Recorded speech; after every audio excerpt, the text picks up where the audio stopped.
We are not where we work to be. We're not where we expected to be.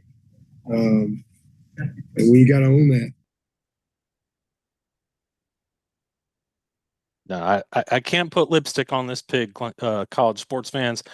Here we are, season 4 of the Reign Supreme Always podcast. We're talking about Clemson Tigers football. I got to put that pig down carefully. Don't want to mess with that. Let me tell you something. This was not Clemson's best effort. Well, in some ways, there were some improvements against Georgia Tech compared to what we saw in weeks 1 and week 2 following Tigers football.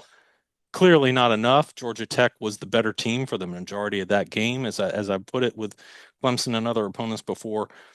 Who played better the majority of the game and did that team get the win? Georgia Tech played better the majority of that game, got the win over Clemson, 24-21. We're going to talk about what is plaguing the Tigers, and as you may have noticed from the thumbnail, there's one thing in particular that I have in mind that I want to get off my chest, but we'll get into that in a minute. I'm Bill Zimmerman. This is the Reign Supreme Always podcast, season 4. I'm Daniel Shirley. Bill, I don't know that we have enough time to get into everything I think is wrong with this football team. Do I need to buy the expanded plan for this episode? Parts 1, 2, 3, 4, 5. I mean, all week. We're gonna have to record like 10 of these this week. I know I agree with you, and I agree with the thumbnail that the quarterback is the biggest problem, but I don't think he's the only problem. I think. I mean, I'll just list a bunch of things I think are wrong with this team right now. I think A, the quarterback, B, the offensive coordinator is too conservative, no confidence. I don't know what he's being paid to do. The offensive line is a sieve. I know they didn't allow any sacks yesterday, but they got pushed around. The defensive line got pushed around. Georgia Tech was the more physical team. Typically in college football, the more physical team wins the game. They were the more physical team. They were the more hungry team. They were the team that wanted it more. I think the secondary has not played well and didn't play well on Saturday. The cornerbacks were atrocious throughout that game. The linebackers did not tackle well. They didn't play well. And the defense coordinator looked lost. I'm sorry. I know that Tom Allen, and we hyped it up. We bought into the hype. You get rid of Wes Goodwin, which I asked for more than 1 year. What have I said the last 2 episodes of this podcast? Maybe I was wrong. I don't think I was wrong about Goodwin needing to go. There you go. But I do think that he wasn't the only problem. And I think we're seeing that. I think there needs to be a change. I mean, on this coaching staff, I think there needs to be a new running backs coach, a new wide receivers coach, a new linebackers coach, and I know they just hired one. I don't know why that hire was made. A new safeties coach and a new defensive tackles coach. And I can't even believe I'm saying that because I love Nick Eason, and I thought he was going to be a terrific hire for this staff. But you and I were talking about this yesterday, and that's just some of the things I think are wrong with this team. You and I were talking about this yesterday. When's the last time somebody in this program went from a C player to an A player during their career? They developed like that. When's the last time somebody was Shaq Lawson was a good player when he got to college, but he wasn't a great player. He became a great player. Yeah. Where's the last Grady Jarrett or Vic Beasley? Right. So, I mean, where's the recruiting obviously has been off. We know that. The development is not happening. And I know that this team went to the playoff last year. We talked about it all offseason. Hey, they look like they've turned things around a little bit. Connect with us on social media. That's at Clemson Kickoff. Whether you're on Twitter, Instagram, Blue Sky, or Facebook, you'll find us there. But here we are, 3 games into the season, and they look awful. And Dabo Swinney said it tonight. They're just a couple of plays away. They're really close. All that's true. Right. But how many times can you keep saying that, Bill? How many years has that been the reactive mantra, right? Right. And then I look, I'm not going to question Dabo Swinney. He's been the head coach at Clemson for the greatest run this program's ever going to have, and we would have never guessed this was going to happen back in 2008 and 9. Right. Never. Especially in 2010 when they were 6-7. So I'm not screaming for him to be fired. I know I'm crazy, Daniel, but I'm not that crazy. But he said yesterday, we've won a lot of games around here. We won a lot of close games. Well, then what has changed? Obviously, something has changed. The recruiting has changed.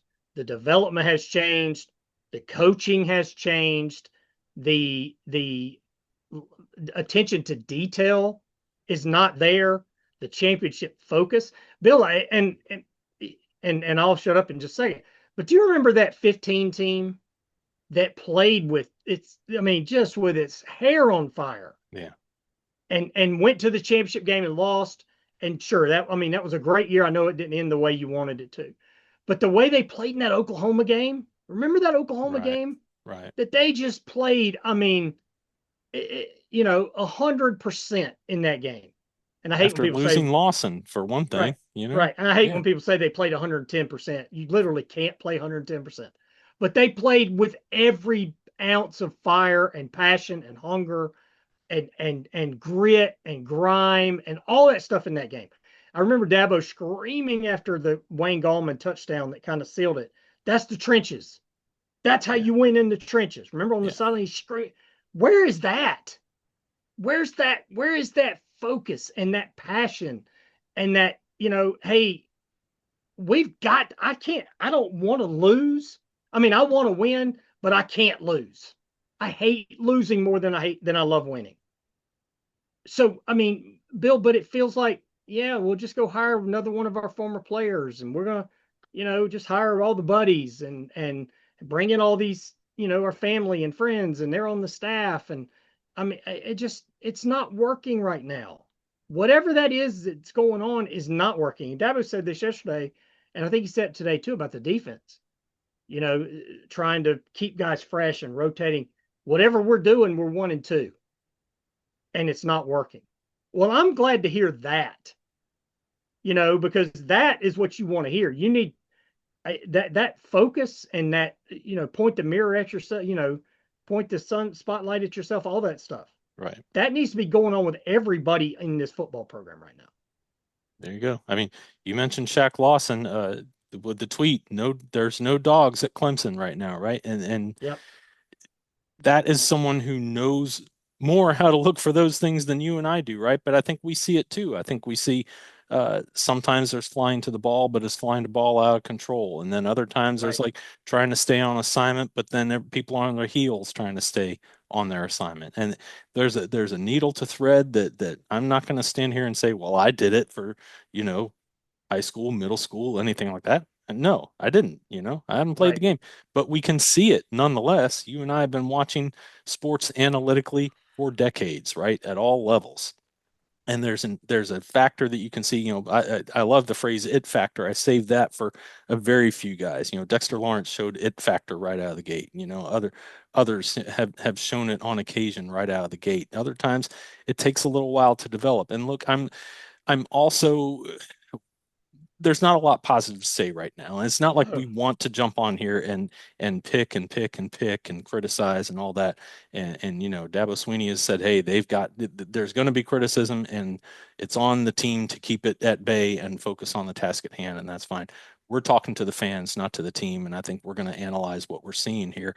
And in that vein, I don't want to lose sight of the fact that there have been 6 and 7 seasons. There have been 3 and 8 seasons. There have been some terrible seasons, since you and I were in school decades ago. Sure. And absolutely. I don't want, to look at the last 4 years of Clemson having the 8th best record in the sport over that 4-year span and say, well, Clemson's just terrible. Like I get mad when I hear national people saying, oh, Clemson's done. Clemson is cooked. I think even one of your colleagues has asked the question, is Clemson cooked? And someone whose judgment I really respect gratefully is asking that question.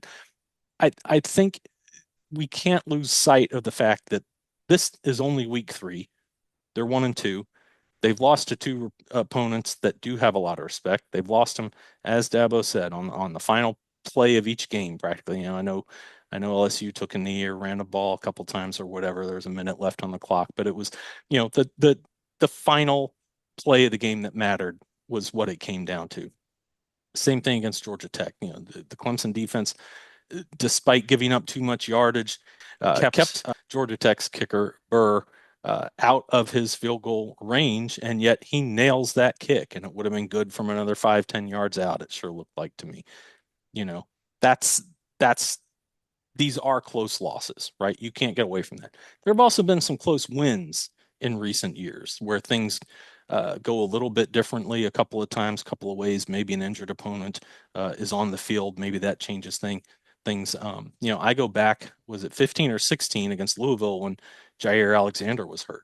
Talk about dodging a bullet. I mean, that guy is Nate Wiggins personified from his time. So Clemson has had the health advantage. They've had some funny bounces go their way. Texas A&M, the ball that Kayvon Wallace knocks out. North Carolina, the ball that Nate Wiggins knocks out. You've got a lot of those kind of things where Clemson's getting away with close wins. That's not always going to be a coin that lands heads up for you and your team. So let's not be unrealistic about, well, they're close losses. This team's going to be fine. They're about to run the table and go 10-2.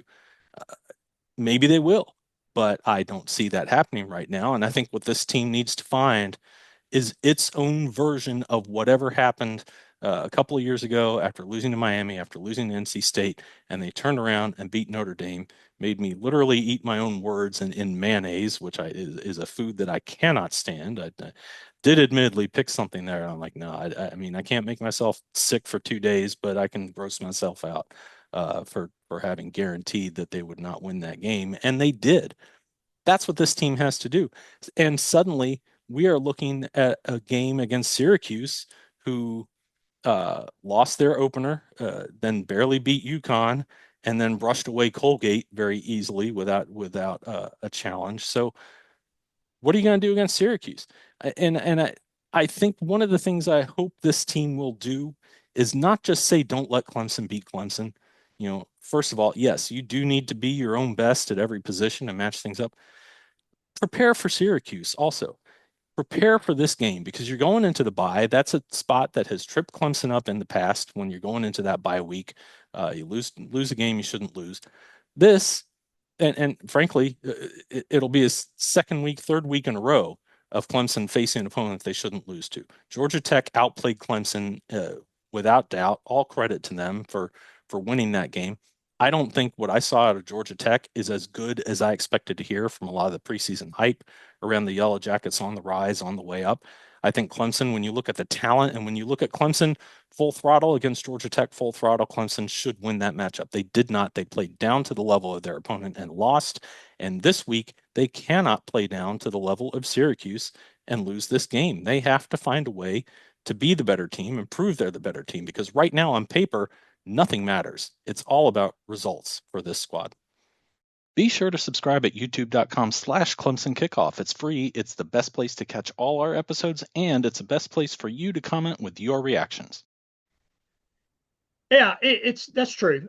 Look, Bill, I think that the more physical team won the game. I think the better coach team won the game. I think the team with an identity won the game. What's Clemson's identity?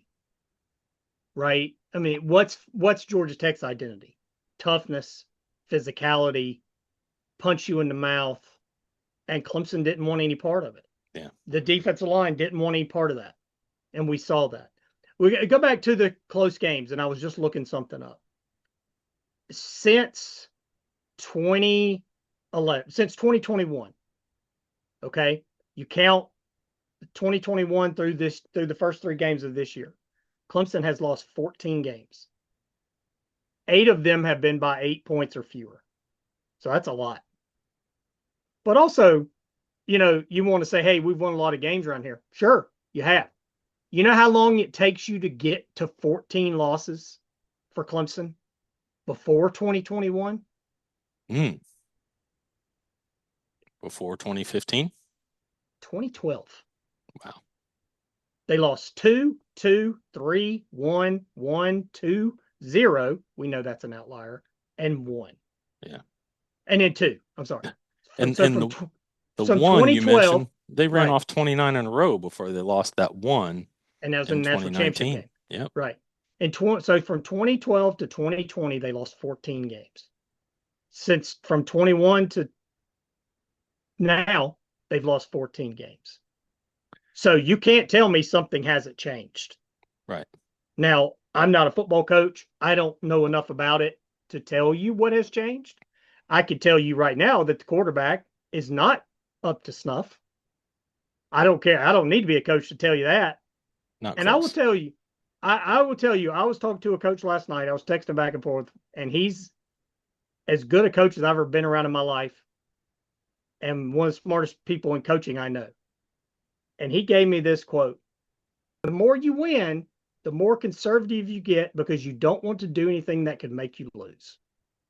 And they have gotten conservative with their play calling, and they're not as aggressive. They're not as into it. I don't know the phrasing, but that quote, again, the more you win, the more conservative you get because you don't want to do anything that can make you lose. So the play calling on offense has gotten really conservative. And I know that I texted you at some point yesterday, hey, look, a couple of jet sweeps to Tyler Brown.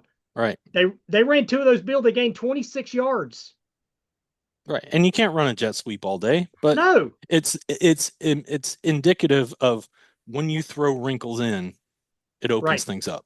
Because and I'll go back to this coach who said they look like they think we have the better talent. We can beat you with our talent.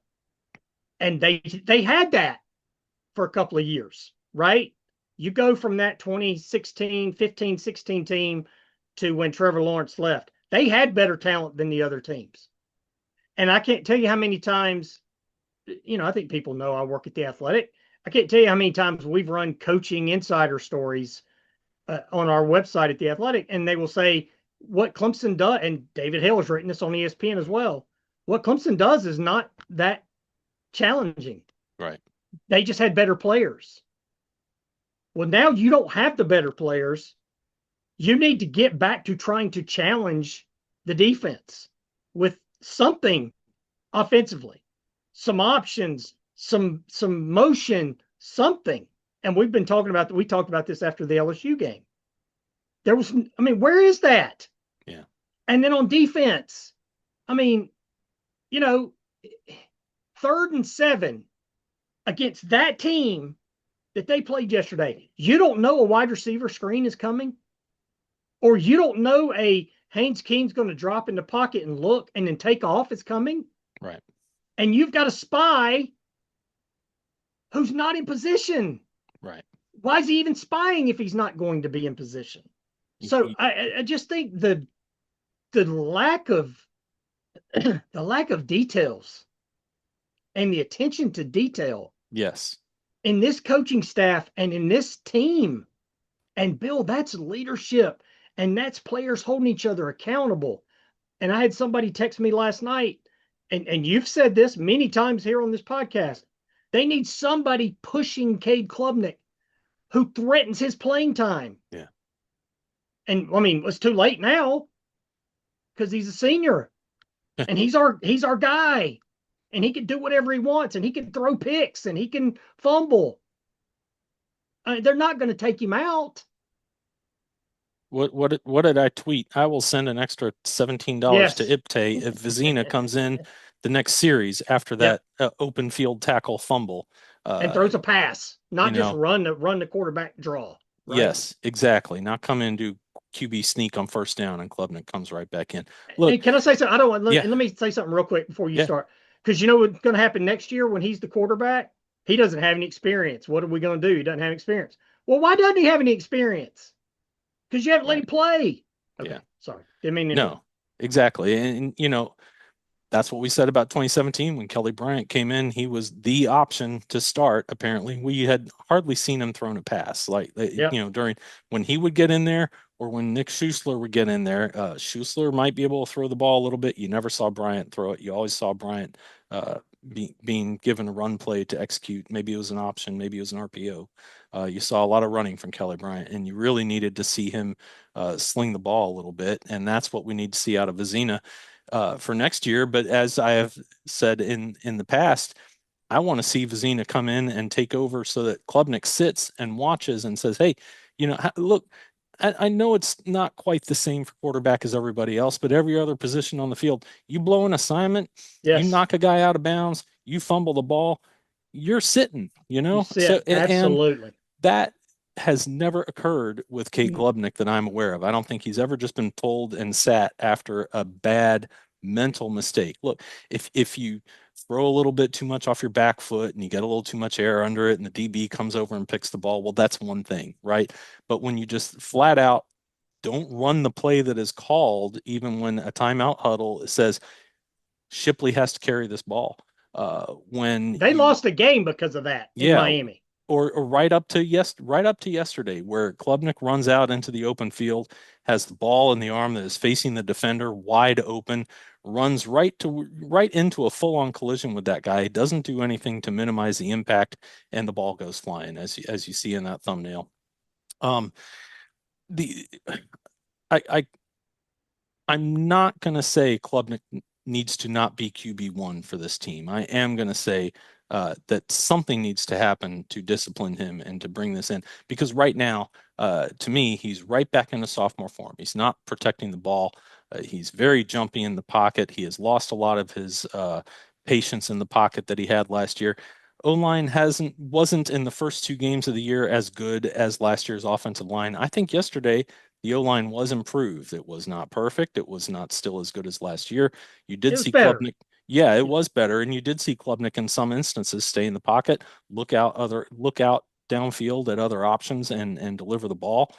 But you just can't have these willy-nilly flying crazy, attempt. You can't miss a handoff, right. and then have to scoop up the ball and scramble just to be able to throw it past the line of scrimmage and get rid of it. Like, these are the things that cannot still be happening. He has regressed this year. Why? Maybe it's the O-line. Maybe it's as simple as that.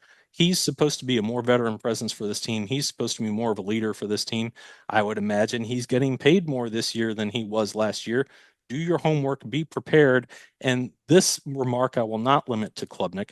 I think Clemson is still the more talented team most weeks on offense when they're out there on the field. I think their lack of preparation puts them in a hole and undermines their talent, and they cannot make the most of it. Now, what is that lack of preparation? Is it lack of conditioning? Is it lack of knowing the playbook? Is it lack of preparing adequately for the opponent? Where is that disconnect? I don't know. I don't limit that to Klubnik. I see it in a lot of guys here, there, and everywhere. Effort is great. Preparation plus effort plus talent leads to big seasons. And I'm not ready to write this season off yet, but that's a problem. And then we can sit around and pout about where we are. We got to watch the tape, evaluate, and see whether it's personnel, whether it's a call, how it's being taught, whatever, situational awareness, a little bit of everything there. Problem. And then one last thing, going back to Klubnik and to me, the regression that we see out of Cade Klubnik this year. You're supposed to have leadership at this point. Yes. You were supposed to come into this season and be a Heisman candidate. That requires advancing your game. That requires preparing. I don't know what kind of preparation has been occurring up until now. It's got to change, number one. Number two, Garrett Riley needs to know what Cade Klubnik can execute. And I don't think we're seeing enough I don't want to say play calls, because again, there is that murkiness of it. You see audibling out there sometimes. You don't know if it's coming from the headset. Well, tell him not to, right? Well, you're not allowed. You're not allowed to audible. Right. And I think that he is playing.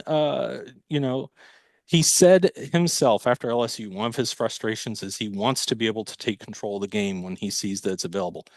Play within yourself, run the play that's called, do the things that your experienced offensive coordinator at this point is saying, hey, here's what's going to work. And I'll tell you whatever Clemson is doing to get away from what should be happening, they've got to find a different way to execute, because quite frankly, right now, what's happening is not working, especially on the offensive side of the ball. Couple of things. And I don't want this to be 30 minutes of bang on Cade Klubnik, because there are other big issues with this team and with this program. And I listed a bunch of them at the start. The offensive line's not great. It's probably not even good. It's probably mediocre. Trevor Lawrence played with a pretty mediocre offensive line his last 2 years. Yeah, especially the final year. And Travis Etienne did too. Yeah. I mean, how many times did Travis Etienne get the ball and immediately there's somebody in his face and he gets a 7-yard run out of it when it should have been -2? But then what did they do? They started pitching out to get him the ball in space once they realized, well, you know what, the creases aren't there like you've been seeing for the last couple of years. Something else has to happen. But you know what Trevor Lawrence did? Trevor Lawrence elevated people around him. He made people around him better because of his talent. And I don't know leadership. I'm not in the locker room, so I can't say. But Cade Klubnik has got to lead this team. And he's got to become, I don't think, he's not Trevor Lawrence. He's not close to Trevor Lawrence. I don't think he'll be in the NFL next year. I just don't think he's that kind of quarterback. But he's got to find a way to lead this team where people will follow him. Bill, I saw, and again, this goes back to Riley. It goes back to the whole offensive line. I can't tell you how much football I watched yesterday, and a lot of it is with my job at The Athletic. Gunnar Stockton making his first road start at Georgia. Now, he's a junior. He sat for 2 years. He's already a better player than Cade Klubnik. C.J. Carr starting for the first time at Notre Dame. Play after play after play in that game last night. You know, Texas A&M's quarterback already better than Cade Klubnik. And I mean, poised and you know, just within the offense, right?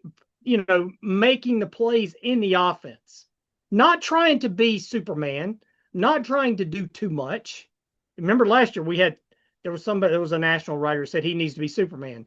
And you and I said, no, that's the exact opposite of what he needs to be doing. Bingo. He needs to play within the offense and not try to be Superman. But, you know, Bryant Wesco can't drop that pass on 3rd down. And it's weird that play has been singled out like that's the turning point of this game yesterday. What about the pick that he throws on the goal line that a senior quarterback should not make? Yep. It was a great play by the Georgia Tech defender. I will give you that. But a senior quarterback has to also see that wide receiver was not open. Right. Even if that ball gets through to the receiver, it's not going to be completed. So that throw shouldn't need to be made. The fumble is 100% on him. Small details. Tuck, cover the ball with 2 hands when you're in traffic. So, you know, but that said, the offense coordinator has to help him. Yeah. You know, they have no identity on offense. And we go back to identity. We talk about Georgia Tech. What's their identity? Toughness. Haynes King's the toughest SOB on the field. Right? I mean, you know, he is. He's running over your safety for a touchdown. He's running over your linebackers. He's avoiding your linebackers. And so their identity is all about toughness. Brent Key is an old offensive line coach. He was tough. He's tough on his team. What's Clemson's identity right now? I would say Clemson's identity right now is we don't want to play somebody who's tough because we can't handle it. And that's not a good thing. No. I'll tell you who continues to play tough is Adam Randall. We got about 5 minutes left here, and I do want to get into some upside here and there. Like we did mention, the O-line was playing better. Adam Randall certainly making the most of his carries now, starting to get into a little bit of a groove, dare I say. I would like to see more Randall out there. There is a definite difference between when Randall's running the ball and the younger guys, Eziomume or Gideon Davidson even. I did see Gideon Davidson have a couple nice little runs. Would like that to be something to build on, something he can move forward with. Josh Sapp still looking really good, right? Even with everybody very happy with Olsen, Pat Henry, and Christian Bentoncourt. Sapp, I mean, my goodness, I really like a couple of catches he had there, and the near catch for the touchdown that got brought back. Ian Shefflin, we'll see what happens with him, but it was nice to see him get on the field and be a matchup issue for Georgia Tech. And in fact, the first time he got out on the field, Tech called timeout and did something bad. Maybe it wasn't that, but it was interesting to see. They pulled Shefflin back for the next play, but then they brought him in another goal line situation. Defensively, I know we're not hearing a lot of Peter Woods, but I'll tell you what, when he's making plays, he's having to fight through double teams to make it happen. I think a lot of those double teams are freeing up Will Heldt to really make the most of his snaps. I want to see Will Heldt as many snaps as he can play. Hey, check out our website, clemsonkickoff.com. It's got kickoff times. It's got archives of episodes and blogs, some offers. It's a simple resource for you. I don't want to see a ton of, rotation with that guy. I don't know where TJ Parker is. I assume he's being double teamed into oblivion. That must be the case. But linebackers, I think you've covered that. That's not really an area of hope right now, but I do think there's a lot of room for those guys to improve. Obviously, they have talent. They're not putting it in the right place yet. The last thing I'll say is the safeties are so much better than we had worried about. I think Ricardo Jones looked better again yesterday. I know he didn't come up with that goal line tackle against Haynes King, and I did text you and I was like, man, you got to finish him off there. But overall, his game is rounding into shape nicely. Ronan Hannafin, again, not perfect, still looking good, still looking like the leader out there. You don't have Khalil Barnes, you don't have Antonio Williams, you don't have Tristan Lee. Those are guys who can come back and add to this team. I don't expect this team to finish at a projected 4-8. I don't think you can take the first quarter of the season at 1-2 and turn it into a 4-8 season. And there are reasons to believe that this team can get better. They have to do it though. They can't just believe their way to better than 4-8. They have to work their way to 4-8, better than 4-8. Stop talking about it and do it. Yeah. Right. I mean, we hear a lot of talk, and it's kind of fake talk. It's saying the right things. It's saying the right things and not doing the right things. Right. You can keep saying that. Yeah, it's hollow. Right. You talk about Adam Randall. Look, if they all played as hard as Adam Randall plays, they would be in pretty good shape. Yeah. He's not perfect, but he plays hard and he runs hard every time he gets his hand on the ball. Does he make mistakes? Sure. Right. But there's, I don't know what's going on with the defensive line. Again, I'm not in the coaching room to know if the assignment is to eat up blocks so you make the linebackers make tackles. Maybe that's the case. But I know that Vic Beasley got double teamed. I know that Christian Wilkins got double teamed, and Dexter Lawrence got double teamed, and Shaq Lawson got double teamed. And those guys made plays. And Dabo kind of called them out today and said, hey, they've got to be better. But Bill, I go back, I would have never thought the safeties would be better than the cornerbacks. And the cornerbacks look lost. They look I think lost. that's strong. Any cornerbacks are going to make mistakes. I think that's strong. Avion Terrell plays tough, man, and he comes in. He's not afraid to hit, and he's not the biggest dude in the world. But the way college football is built, corners are not going to play perfect. But he's making the tackle after the guy catches the ball in front of him 8 yards down the field. Now, is that scheme? Maybe that's scheme. I don't know. Yeah. But Georgia Tech needed 2 drives yesterday to win this game. One was the long drive to tie it, and one was the field goal. And they got everything they wanted on those 2 drives. And the defensive staff didn't have an answer. And that includes the new defense coordinator who's supposed to be a game changer. Yeah. Hadn't been the case so far. Nope. It'll be interesting to see if he comes down on the field at some point, maybe after the bye week. I don't know. Hey, listen, we got to wrap it up. We're running out of time on our non-extended plan. Quick condolences to friends and family. My buddy Donnie. Rest in peace. And till our next episode, I'm Bill Zimmerman. I'm Daniel Shirley. Go Tigers.